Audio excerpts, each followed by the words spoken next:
Hi hello ನಮಸ್ಕಾರ ವೀಕ್ಷಕರೇ, ನಾನು ನಿಮ್ಮ ಡಾಕ್ಟರ್ ಸಂಹಿತಾ ಉಪಾಧ್ಯಾಯ. ಎಲ್ಲರೂ ಕ್ಷೇಮವಾಗಿದ್ದೀರಾ, ಆರೋಗ್ಯವಾಗಿದ್ದೀರಾ ಎಂದು ಭಾವಿಸ್ತೇನೆ ವೀಕ್ಷಕರೇ. ಹಾಗಿದ್ರೆ ಸ್ನೇಹಿತರೆ, ಇವತ್ತಿನ ಒಂದು ವಿಡಿಯೋ ಅಂದರೆ ಒಂದು ಸಬ್ಸಿಡಿ ಯೋಜನೆಯ ಬಗ್ಗೆ ಮಾತಾಡಲಿಕ್ಕೋಸ್ಕರ ಈ ಒಂದು ವಿಡಿಯೋನ ಮಾಡ್ತಾ ಇದ್ದೇನೆ. ಸೊ ಅದೇನು ಸಬ್ಸಿಡಿ ಅಂದರೆ ಕಾರ್ ಸಬ್ಸಿಡಿ ಯೋಜನೆ 2025 2025 ಕಾರ್ ಸಬ್ಸಿಡಿ ಯೋಜನೆ ಬಗ್ಗೆ ಇಲ್ಲಿ ಮಾತಾಡ್ತಾನೆ. ಸೊ ಆಟೋ ಆ್ಯಂಡ್ ಕಾರು ಅಂದರೆ ಆಟೋ ಮತ್ತು ಕಾರು ಖರೀದಿಗೆ ₹1.5 ಲಕ್ಷ ಸಹಾಯಧನ ನೀಡ್ತಾರೆ. ಸೊ ನೀವೇನು ಮಾಡಬೇಕು, ಅರ್ಜಿಯನ್ನು ಸಲ್ಲಿಸಬೇಕಾಗುತ್ತೆ. ಸೊ ಅದ್ರ ಬಗ್ಗೆ ಕಂಪ್ಲೀಟಾಗಿ ಈ ಒಂದು ವಿಡಿಯೋದಲ್ಲಿ ಮಾತಾಡ್ತೇನೆ. ಸೊ ನೀವೇನು ಮಾಡಬೇಕು, ತಪ್ಪದೇ ಈ ಒಂದು ವಿಡಿಯೋನ ಕಂಪ್ಲೀಟಾಗಿ ನೋಡಿ, ಸ್ಕಿಪ್ ಮಾಡದೆ ನೋಡಿ ಅಂತ ಹೇಳ್ತೇನೆ. ಸೊ ಅದಕ್ಕಿಂತ ಮುಂಚೆ ನೀವೇನೂ ಕೂಡ ನನ್ನ ಚಾನಲ್ಗೆ ಸಬ್ಸ್ಕ್ರೈಬ್ ಆಗದೆ ನೋಡ್ತಾ ಇದ್ದೀರಾ, ಹಾಗಿದ್ರೆ ಪ್ಲೀಸ್ ಸಬ್ಸ್ಕ್ರೈಬ್ ಆಗಿ, ಲೈಕ್ ಮಾಡಿ, ಶೇರ್ ಮಾಡಿ, ಸಪೋರ್ಟ್ ಮಾಡಿ, ಹಾಗೆ ಕಮೆಂಟ್ ಕೂಡ ಮಾಡಿ ಅಂತ ಹೇಳ್ತೇನೆ. ಹಾಗೆ ಯಾರೆಲ್ಲ ಸಬ್ಸ್ಕ್ರೈಬ್ ಆಗಿದ್ದೀರಾ ಅವ್ರಿಗೆ ಥ್ಯಾಂಕ್ಸ್ ಲಾಟ್ ಅಂತ ಹೇಳ್ತಾ ಫಟ್ ಅಂತ ವಿಡಿಯೋಗೆ ಹೋಗೋಣ ವೀಕ್ಷಕರೇ. ಹಾಗಿದ್ರೆ ಸ್ನೇಹಿತರೆ, ನಿರುದ್ಯೋಗವನ್ನು ಕಡಿಮೆ ಮಾಡಲು ಮತ್ತು ಸ್ವರೋಜಗಾರರನ್ನು ಪ್ರೋತ್ಸಾಹಿಸಲು ಕರ್ನಾಟಕ ಸರ್ಕಾರ ಮತ್ತು ಬೃಹತ್ ಬೆಂಗಳೂರು ಮಹಾನಗರ ಪಾಲಿಕೆ BBMP ಜಂಟಿಯಾಗಿ ಇ ಸಾರಥಿ ಯೋಜನೆಯನ್ನು ತಂದಿದೆ. ಸೊ ಈ ಒಂದು ಇ ಸಾರಥಿ ಯೋಜನೆಯನ್ನು ಜಾರಿಗೆ ತಂದಿದೆ. ಸೊ ಈ ಯೋಜನೆ ಅಡಿಯಲ್ಲಿ ಆಟೋ ರಿಕ್ಷಾ, ಇ ಆಟೋ ಮತ್ತು ಕಾರುಗಳನ್ನು ಇ ಕಾರ್ ಖರೀದಿಸಲು ₹80,000ದಿಂದ ₹1.5 ಲಕ್ಷದವರೆಗೆ ಸಬ್ಸಿಡಿಯನ್ನು ನೀಡಲಾಗುತ್ತೆ. ಸೊ ಇದ್ರ ಬಗ್ಗೆ ಯಾರು ಈ ಒಂದು ವಿಡಿಯೋದಲ್ಲಿ ಇದ್ರ ಬಗ್ಗೆ ಯಾರು ಅರ್ಜಿಯನ್ನು ಸಲ್ಲಿಸಬಹುದು, ಸಬ್ಸಿಡಿ ಮೊತ್ತ ಎಷ್ಟು, ಅರ್ಜಿ ಸಲ್ಲಿಸುವ ವಿಧಾನ ಹೇಗೆ, ಅಗತ್ಯ ದಾಖಲಾತಿಗಳೇನು ಮತ್ತು ಕೊನೆಯ ದಿನಗಳ ಕುರಿತು ಸಂಪೂರ್ಣ ಮಾಹಿತಿಯನ್ನು ನೀಡ್ತೇನೆ. ಸೊ ನೀವೇನು ಮಾಡಬೇಕು, ತಪ್ಪದೇ ಈ ಒಂದು ವಿಡಿಯೋನ ಮಿಸ್ ಮಾಡದೆ ಕೊನೆಯ ತನಕ ಸ್ಕಿಪ್ ಮಾಡದೆ ನೋಡಿ ಅಂತ ಹೇಳ್ತೇನೆ. ಸೊ ಫಸ್ಟ್ ಆಫ್ ಆಲ್ ಯಾರು ಅರ್ಜಿಯನ್ನು ಸಲ್ಲಿಸ್ಬೋದು ಅಂದರೆ ಪಾತ್ರತೆ ಯಾರಿಗೆ ಈ ಒಂದು ಅರ್ಜಿಯನ್ನು ಸಲ್ಲಿಸ್ಬೋದು ಅಂತ ಅದ್ರ ಬಗ್ಗೆ ಹೇಳ್ತೇನೆ. ಸೊ ಫಸ್ಟ್ ಪಾಯಿಂಟ್ ಇಸ್, ಅರ್ಜಿದಾರರು ಬೆಂಗಳೂರು BBMP ವ್ಯಾಪ್ತಿಯಲ್ಲಿ ಕನಿಷ್ಠ 3 ವರ್ಷಗಳಿಂದ ವಾಸಿಸುತ್ತಿರಬೇಕು. ಫಸ್ಟ್ ಆಫ್ ಆಲ್ ನಿಮಗೆ ದೊಡ್ಡ ಕಂಡೀಷನ್ ಏನಪ್ಪ ಅಂತ ಹೇಳಿದ್ರೆ, BBMP ವ್ಯಾಪ್ತಿಯಲ್ಲಿ ಬೆಂಗಳೂರಿನಲ್ಲಿ ನೀವು ಕನಿಷ್ಠ 3 ವರ್ಷಗಳಿಂದ ವಾಸಿಸುತ್ತಿರುವವರು ಆಗಿರಬೇಕು. ಇನ್ನು ನಿಮಗೆ ಆಧಾರ್ ಕಾರ್ಡ್, ರೇಷನ್ ಕಾರ್ಡ್ ಅಥವಾ ವಾಸಸ್ಥಳ ದೃಢೀಕರಣ ಪತ್ರ ಕೂಡ ಇರಬೇಕಾಗುತ್ತೆ. ಇನ್ನು SC/ST ವರ್ಗದವರಿಗೆ ಕುಟುಂಬದ ವಾರ್ಷಿಕ ಆದಾಯ ₹3 ಲಕ್ಷಕ್ಕಿಂತ ಕಡಿಮೆ ಇರಬೇಕು. ಇನ್ನು OBC ಅಥವಾ ಮೈನಾರಿಟಿ ವರ್ಗದವರಿಗೂ ₹3 ಲಕ್ಷದೊಳಗಿನ ವಾರ್ಷಿಕ ಆದಾಯ ಅರ್ಹತೆ ಇರಬೇಕು. ಇನ್ನು ಒಂದು ಕುಟುಂಬದಿಂದ ಒಬ್ಬರಿಗೆ ಮಾತ್ರ ಈ ಸೌಲಭ್ಯ ಲಭ್ಯ. ಓಕೆನಾ. ಸೊ ಇನ್ನು 18 ವರ್ಷ ಮೇಲ್ಪಟ್ಟ ವಯಸ್ಸು ಮತ್ತು ಸ್ವಯಂ ಉದ್ಯೋಗಿ ಆಗಿರಬೇಕು ಅವರು. ಆಗಿದ್ರೆ ಮಾತ್ರ ಅವರಿಗೆ ಈ ಒಂದು ಹಣವನ್ನು ಕೊಡ್ತಾರೆ. ಸೊ ಸ್ವಯಂ ಉದ್ಯೋಗಿ ಅಂದರೆ ನಿಮಗೆ ಈ ಒಂದು ಲೋನ್ ತಗೊಂಡ್ರೆ ಅಥವಾ ಈ ಒಂದು ಅರ್ಜಿಯನ್ನು ಆಹ್ವಾನ ಮಾಡಿದರೆ ನಿಮಗೆ ಈ ಒಂದು ಲೋನ್ ಸಿಕ್ಕಿದ್ರೆ ನೀವೇನು ಮಾಡ್ತೀರಾ, ಅದನ್ನ ಕಟ್ಟೋಕೆ ಇರುವ ಶಕ್ತಿ ನಿಮಗೆ ಇದೆ ಅಂತ ಅವ್ರಿಗೆ ಗೊತ್ತಾಗುತ್ತೆ, ನಿಮಗೆ ಯಾವುದಾದ್ರೂ ಒಂದು ಕೆಲಸವಿದೆ ಅಂತ ಹೇಳಿದ್ರೆ ಅಲ್ವಾ. ಸೊ ಎಷ್ಟು ಸಬ್ಸಿಡಿಯನ್ನು ನೀಡಲಾಗುತ್ತೆ ಅನ್ನೋದ್ರ ಬಗ್ಗೆ ಕೂಡ ಹೇಳ್ತೇನೆ. ಸೊ ಈ ಒಂದು ವಾಹನ ಪ್ರಕಾರ ಹೇಳ್ತೇನೆ, ಮತ್ತು ನೆಕ್ಸ್ಟು ಸಬ್ಸಿಡಿ ಮೊತ್ತ ಎಷ್ಟು ಅದರ ಬಗ್ಗೆ ಹೇಳ್ತೇನೆ. ಇನ್ನು ಗರಿಷ್ಠ ಸಹಾಯಧನ ಎಷ್ಟರ ಬಗ್ಗೆ ಕೂಡ ಹೇಳ್ತೇನೆ. ಸೊ ಈ ಆಟೋ ರಿಕ್ಷಾಕ್ಕೆ ಖರೀದಿ ಬೆಲೆಯ 50% ಅಥವಾ ಈ ಒಂದು ಸಬ್ಸಿಡಿ ಮೊತ್ತ ಎಷ್ಟು ಅಂತ ಹೇಳಿದ್ರೆ 50%. ಖರೀದಿ ಮೊತ್ತ ಎಷ್ಟಂದರೆ 50% ನೀವು ಒಂದು ಖರೀದಿ ಬೆಲೆ, ಈಗ ಫಾರ್ ಎಕ್ಸಾಂಪಲ್ ನೀವು 1 ಲಕ್ಷಕ್ಕೆ ಈ ಒಂದು ಹಣವನ್ನು, ಈ ಒಂದು ಆಟೋವನ್ನು ಅಥವಾ ಈ ಒಂದು ಆಟೋ ರಿಕ್ಷಾನ ಖರೀದಿ ಮಾಡ್ತಿದ್ರೆ ಅಂತ ಅಂದ್ಕೊಳ್ಳಿ. ಹಾಗಿದ್ರೆ 50% ಒಂದು 50,000 ತನಕ ನಿಮಗೆ ಸಬ್ಸಿಡಿ ಮೊತ್ತವನ್ನು ಅವ್ರು ಕೊಡ್ತಾರೆ. ಇನ್ನು ನೀವು ಅದಕ್ಕಿಂತ ಮೇಲ್ಪಟ್ಟು, ಸೊ ಸಬ್ಸಿಡಿ ಮೊತ್ತ ಕನಿಷ್ಠ ಈ ಒಂದು 50% ಅಥವಾ ಇನ್ನು ಗರಿಷ್ಠ ಸಹಾಯಧನ ನಿಮಗೆ ಎಷ್ಟು ಕೊಡ್ತಾರೆ ಅಂದರೆ ₹80,000ವರೆಗೂ ನಿಮಗೆ ಈ ಒಂದು ಸಹಾಯಧನವನ್ನು ಕೊಡ್ತಾರೆ ಅದಕ್ಕಿಂತ. ಓಕೆನಾ. ಇನ್ನು ಈ ಕಾರ್ ಪೆಟ್ರೋಲ್ಗೆ, ಓಕೆನಾ, ಈ ಕಾರ್ ಪೆಟ್ರೋಲ್ಗೆ ಖರೀದಿ ಬೆಲೆಯ 50% ಅಥವಾ ಇದು ಮಿನಿಮಮ್. ಸೊ 50% ಕೊಡ್ತಾರೆ. ಇನ್ನು ಗರಿಷ್ಠ ಎಷ್ಟು ರೂಪಾಯಿ ಕೊಡ್ತಾರೆ ಅಂದರೆ ₹1,50,000ವರೆಗೆ ಈ ಒಂದು ಸಬ್ಸಿಡಿಯನ್ನು ಕೊಡ್ತಾರೆ. ಇನ್ನು ಇದಕ್ಕೆ ಬೇಕಾದ ಅಗತ್ಯ ದಾಖಲಾತಿಗಳೇನು, ಡಾಕ್ಯುಮೆಂಟ್ಸ್ ರಿಕ್ವೈರ್ಡ್ ಯಾವುದು ಅಂತ ಹೇಳ್ತೇನೆ. ಸೊ ರಿಕ್ವೈರ್ಡ್ ಡಾಕ್ಯುಮೆಂಟ್ಸ್ ಯಾವುದೆಲ್ಲ ಅಂತ ಹೇಳಿದ್ರೆ, ಸೊ ಆಧಾರ್ ಕಾರ್ಡ್ ಪ್ರತಿ ಬೇಕಾಗುತ್ತೆ.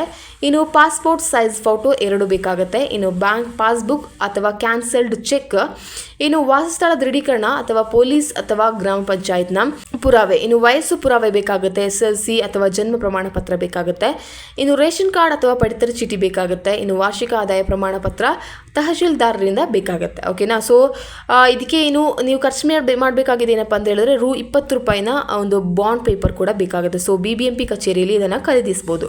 ಸೊ ₹20 ಬಾಂಡ್ ಪೇಪರ್ ಕೂಡ ನೀವು ಖರೀದಿ ಮಾಡಬೇಕಾಗುತ್ತೆ. ಇನ್ನು ಹೌ ಟು ಅಪ್ಲೈ ಫಾರ್ ದಸ್, ಅರ್ಜಿ ಸಲ್ಲಿಸುವ ವಿಧಾನ ಯಾವುದು ಅಂತ ಹೇಳಿದ್ರೆ, ಅರ್ಜಿ ಫಾರ್ಮ್ ಡೌನ್ಲೋಡ್ ಮಾಡ್ಕೊಳ್ಳಿ ಅಂತ ಹೇಳ್ತೇನೆ. ಸೊ BBMP ಅಧಿಕೃತ ವೆಬ್ಸೈಟ್ ಅಥವಾ ಲಿಂಕನ್ನು ಕೂಡ ನಾನು ಹೇಳ್ತೇನೆ. ಸೊ ಆ ಒಂದು ಲಿಂಕಲ್ಲಿ ನೀವು ಹೋಗಿ ಈ ಒಂದು ಅರ್ಜಿ ಫಾರ್ಮ್ನ ಡೌನ್ಲೋಡ್ ಮಾಡ್ಕೊಳ್ಳಿ.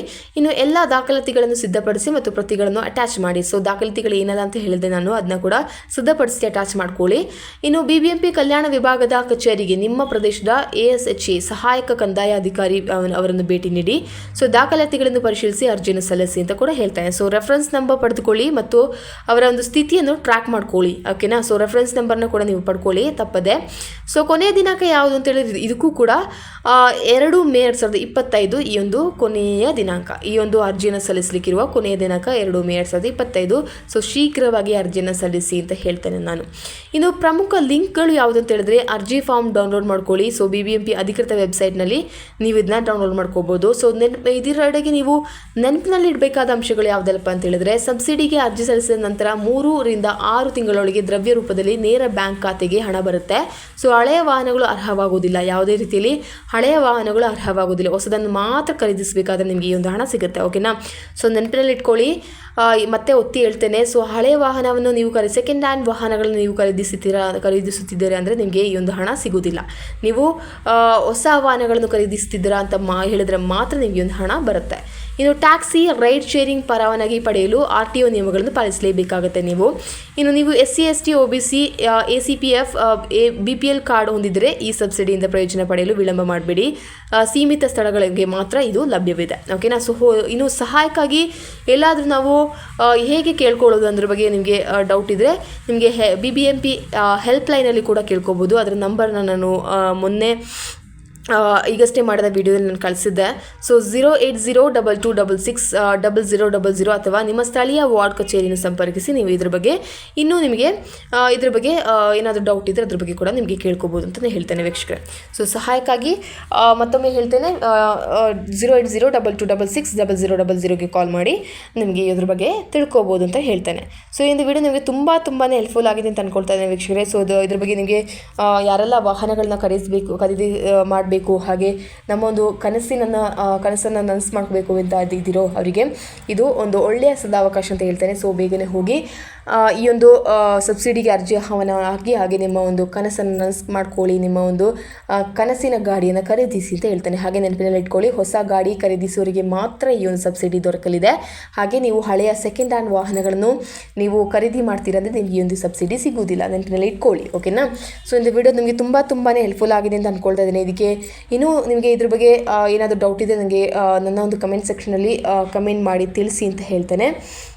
ಸೊ ಏನಾದರೂ ಡೌಟ್ ಇದ್ದರೆ ಅದ್ರ ಬಗ್ಗೆ ನಿಮಗೆ ಈ ಒಂದು ಕಮೆಂಟ್ ಸೆಕ್ಷನಲ್ಲಿ ಕೇಳ್ಕೊಬೋದು ಅಂತ ಹೇಳ್ತೇನೆ. ಇನ್ನು ಈ ಥರ ಏನಾದರೂ ಒಳ್ಳೆ ಸಬ್ಸಿಡಿಗಳಿದ್ದರೆ ಅಥವಾ ಸ್ಕಾಲರ್ಶಿಪ್ ಇದ್ದರೆ ನಿಮಗೆ ಫಟ್ ಅಂತ ಬೇಗನೆ ಹೇಳಿ ತಿಳಿಸ್ತೇನೆ. ಸೊ ಇದರಿಂದ ನಿಮಗೆ ತುಂಬ ಉಪಯೋಗವಾಗ್ಬೋದು ಅಂತ ಕೂಡ ಹೇಳ್ತೇನೆ.